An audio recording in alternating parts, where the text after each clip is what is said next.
அஸ்ஸலாமு அலைக்கும் வரஹ்மத்துல்லாஹி வபரகாத்துஹு. பிஸ்மில்லா அல்ஹம்துலில்லாஹ். அன்பார்ந்தவர்களே, ரசூலுல்லாஹி ஸல்லல்லாஹு அலைஹி வஸல்லம் அவர்கள் எப்பொழுதும் சஹாபாக்களுக்கு ஒரு புதிய அமலை சொல்லிக் கொடுத்து கொண்டே இருப்பார்கள்.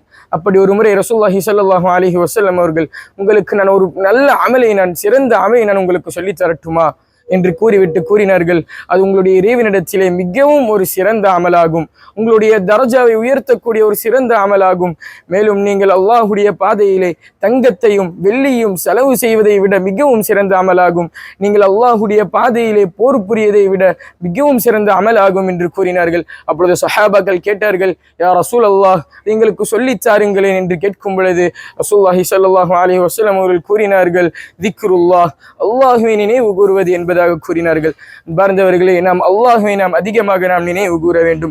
மேலும் சஹாபாக்கள் கூறினார்கள், நரகத்திலிருந்து நாம் தப்பிப்பதற்கு இது மிகவும் ஒரு சிறந்த அமலாகும் என்பதாக சஹாபாக்கள் கூறினார்கள். அதற்கு அல்லாஹு தஆலா நம் அனைவருக்கும் தௌஃபீக் நல்குவானாக.